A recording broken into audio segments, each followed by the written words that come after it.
गुरुजी primary education YouTube channel में आप सभी शिक्षक बंधुओं एवं शिक्षिका बहनों का एक बार फिर से स्वागत है। यह वीडियो हमने शिक्षण संग्रह मॉड्यूल शिक्षक स्पष्टिका पर बनाया है। इसके अंतर्गत कुल 40 प्रश्न दिए गए हैं। इसमें पहला है शिक्षण संग्रह क्या है। तो शिक्षण संग्रह, इसमें तीसरा विकल्प सही है। शिक्षा से संबंधित विभिन्न जानकारियों और सूचना का संग्रह है। दूसरा, शिक्षण संग्रह में कुल कितने भाग हैं। तो इसमें कुल 6 भाग हैं। तीसरा प्रश्न है प्रभावी शिक्षण की सीढ़ी क्या है। अंग्रेजी वर्णमाला के 26 अक्षरों से प्रभावी शिक्षण के तरीकों का वर्णन किया गया है। पहला विकल्प सही है। नंबर 4, A to Z में लेटर A क्या प्रदर्शित करता है। इसमें पहला विकल्प सही है, एक्टिव इन्वॉल्वमेंट। प्रश्न नंबर 5, शिक्षण योजना बनाते समय क्या ध्यान रखेंगे। इसमें तीसरा विकल्प सही है, बालक का वर्तमान अधिगम स्तर एवं पूर्व ज्ञान। प्रश्न नंबर 6, शिक्षक डायरी क्या है। पहला विकल्प सही है, स्वयं का मार्गदर्शन। प्रश्न नंबर 7, शिक्षक डायरी में कितने भाग होते हैं। तो इसमें 5 भाग होते हैं, विकल्प 3 सही है। प्रश्न नंबर 8, लर्निंग आउटकम को और किन नामों से जाना जाता है। इसे सीखने का प्रतिफल, सीखने संबंधी परिणाम और शिक्षण अधिगम परिणाम और सभी। तो इसमें चौथा विकल्प सही है, इन्हें सभी नामों से जाना जाता है। प्रश्न नंबर 9, इबारती प्रश्न क्या होता है। प्रश्नों को वाक्यों के माध्यम से पूछना। पहला विकल्प सही है। पुस्तकालय समिति में छात्रों की संख्या कितनी होती है, 3। तो तीसरा विकल्प सही है। बाल अखबार क्या है। इसमें पहला विकल्प सही है, विद्यालय के बच्चों का स्वनिर्मित अखबार जिसमें कहानी, कविता आदि होता है। पहला विकल्प सही है। प्रश्न नंबर 12, विद्यालय के बच्चों का जन्म दिवस कब मनाया जाता है। जिसमें पहला विकल्प सही है, प्रत्येक माह के अंतिम शनिवार को। फिर प्रश्न नंबर 13 है, कंसेप्ट मैपिंग क्या है। पहला विकल्प सही है, पाठ्यक्रम बिंदुओं का ग्राफीय निरूपण। प्रश्न नंबर 14, बालक के सर्वांगीण विकास से संबंधित है संज्ञानात्मक कौशल और भावात्मक कौशल। इसमें तीसरा विकल्प सही है, दोनों। नियोजन का अर्थ है योजना बनाना। पहला विकल्प सही है। आयोजन क्या है। पहला विकल्प सही है, कार्यक्रम क्रियान्वयन। प्रश्न नंबर 17, विशिष्ट आवश्यकता वाले बालक कौन है। प्रतिभाशाली, विकलांग, मंदबुद्धि और सभी हैं इसमें। जीवन कौशल क्या है। पहला विकल्प सही है, जीवन को सुगम बनाने के उपाय। जीवन कौशल का चिन्हांकन क्या है। इसमें तीसरा विकल्प सही है, संबंधित प्रकरण में निहित जीवन कौशल की जानकारी। अब आता है प्रश्न नंबर 20, सह शैक्षिक गतिविधियों का निर्माण करते समय ध्यान रखना चाहिए बालक के ज्ञान को।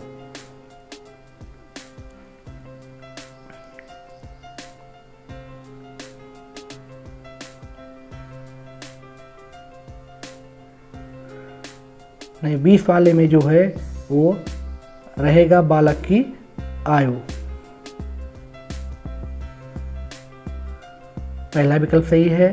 तो इसमें अब आता है प्रश्न नंबर 21 का, शिक्षण संग्रह में गतिविधियों और खेलों का वर्णन कहाँ है, अंत में। तीसरा विकल्प सही है, अभिमत डायरी क्या है या विजिटर्स डायरी है।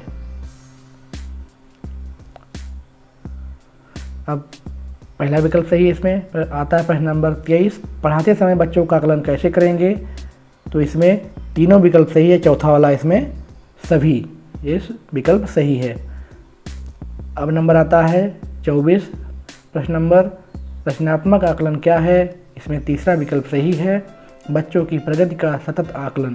प्रश्न नंबर 25, सतत व व्यापक मूल्यांकन में बच्चों की प्रगति की तुलना की जाती है उसकी अपनी प्रगति से। प्रश्न नंबर 26, शिक्षण संग्रह में कुल कितने प्रकार के नेतृत्व बताए गए हैं। यह है विकल्प 3 सही है, 3। नेतृत्व क्या है। पहला विकल्प सही है, किसी संस्था के उद्देश्य को पूरा करने के लिए टीम के साथ मिलकर कार्य को कुशलतापूर्वक करना। इसमें पहला विकल्प सही है। अब नंबर आता है प्रश्न नंबर 28 का, सत्ताधारी नेतृत्व की क्या विशेषता है। इसमें पहला विकल्प सही है, नेता स्वयं निर्णय लेता है। प्रश्न नंबर 29, लोकतंत्रीय नेतृत्व क्या है। इसमें तीसरा विकल्प सही है, समूह भावना से काम करना और समूह की राय को महत्व देना। इसमें दोनों विकल्प सही है, इसलिए ये तीसरा वाला सभी सही है। फिर स्वतंत्र शैली नेतृत्व क्या है? इसमें नेता का समूह पर न्यूनतम नियंत्रण होता है और सदस्यों की स्वतंत्रता होती है, तो इसमें तीसरा विकल्प सही है सभी। अब आता है प्रश्न नंबर 31, निरंकुश नेतृत्व का सबसे बड़ा दोष क्या है? इसमें दूसरा विकल्प सही है, समूह के सदस्यों द्वारा अधीनता अनुभव करना। अब नंबर आता है प्रश्न नंबर 32 का, शिक्षण योजना बनाते समय क्या ध्यान रखेंगे? पाठ्यक्रम को। पहला विकल्प सही है। अब आता है प्रश्न नंबर 33, सीखना है अनवरत क्रिया, अनवरत प्रक्रिया, यानी पहला विकल्प सही है। आंकड़े क्या हैं? जानकारी का संख्यात्मक वर्णन। तीसरा विकल्प सही है। प्रश्न नंबर 35, जानकारी कितने प्रकार की होती है? यह है विकल्प 3 सही। 2, गुणात्मक सूचनाएं क्या हैं?